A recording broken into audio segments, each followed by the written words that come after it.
Presented by Monabik Music. Singing by Gaurav Thakur.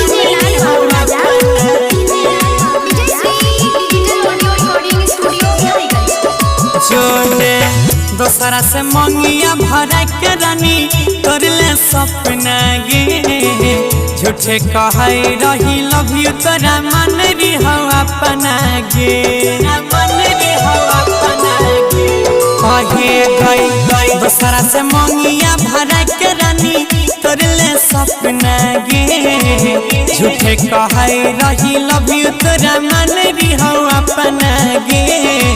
झूठे कहै रही लव यू तोरा मन री हो अपना गे Music by Saurabh Babu. मन री हो अपना गे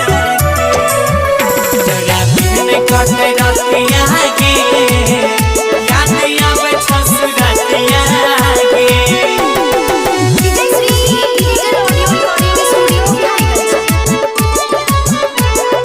गे रानिया याद आवे सबटा कहानी याद आवे सबटा कहानी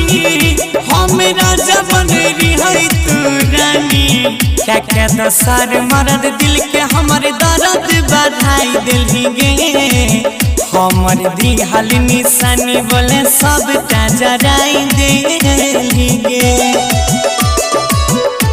कहे गई दोसरा से मंगिया भरा के रानी तोरले सपना गे झूठे कहै रही लव यू तोरा मन री हो अपना गे झूठे कहै रही लव यू तोरा मन री हो अपना गे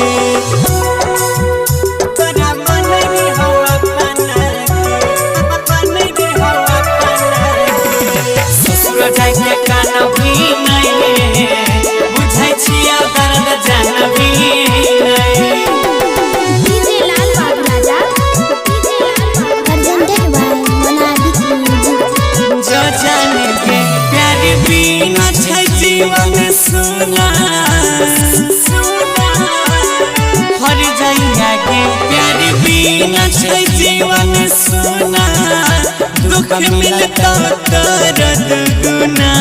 कहो अंकित राकेश खुश रहे पाई भी न सैया के संग तोरे चलते गला ली जाय छै गौरव जय के अंगे अंगे कहे गई दोसरा से मंगिया भरा के रानी तोरले सपना गे झूठे कहै रही लव यू तोरा मन री हो अपना गे झूठे कहै रही लव यू तोरा मन री